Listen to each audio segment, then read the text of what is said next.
யாக்கோபை ஆசீர்வதிச்சு மறுரூபப்படுத்தினார்.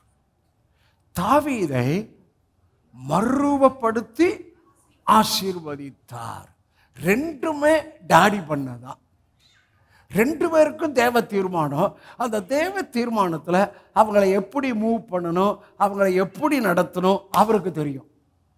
நீங்கள் தேவ தீர்மானத்தில் இருக்கிறீங்கன்னா உங்களை எப்படி மூவ் பண்ணணும், உங்களுக்கு அவர் உங்களை எப்படி மூவ் பண்ண வைக்கணும், ஸ்பிரிட்டில் இந்த மனதில் உங்களுக்காக அவர் யார் யாரை மூவ் பண்ண வைக்கணும், யார் யாரை தொட வைக்கணும், யாரோட உங்களுக்கு லிங்க் கொடுக்கணும், தேவ தீர்மானத்துக்குள் அது அவருக்கு தெரியும், எனக்கு தெரியும், உங்களுக்கும் தெரியணும்.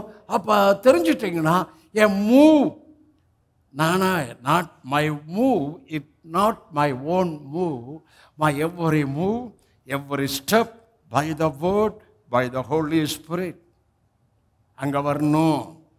எத்தனை புரிஞ்சுட்டீங்க?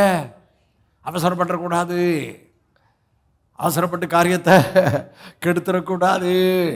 எத்தனை பேர் விசுவாசிக்கிறீங்க? அல்லேலூயா. யார் யாரை எப்படி தொடணும்? உங்களுக்காக தொட்டுக்கிட்டு இருக்கிறாரியா? யாரையோ தொட்டுக்கிட்டு இருக்கிறாரு. உங்களுக்காக சிலருடைய இருதயத்தை அப்படியே தொட்டு ஏவ போறாரு. உங்களை யாருன்னே தெரியாது, அவங்களுக்கு விலாசம் கொடுத்து உங்களோட கனெக்ட் பண்றாரு. அதெல்லாம் அவர் கிரியை. கிருபையை சார்ந்து கொண்டா, விசுவாசித்தா அவர் கிரியை. நான் பிரமிக்கத்தக்க விதத்தில் காரியங்கள் எனக்காக நிகழும். காரியங்கள் உங்களுக்காக, நமக்காக, பிள்ளைகளுக்காக, சந்ததிக்காக. அது அவர் செய்கிறவர்.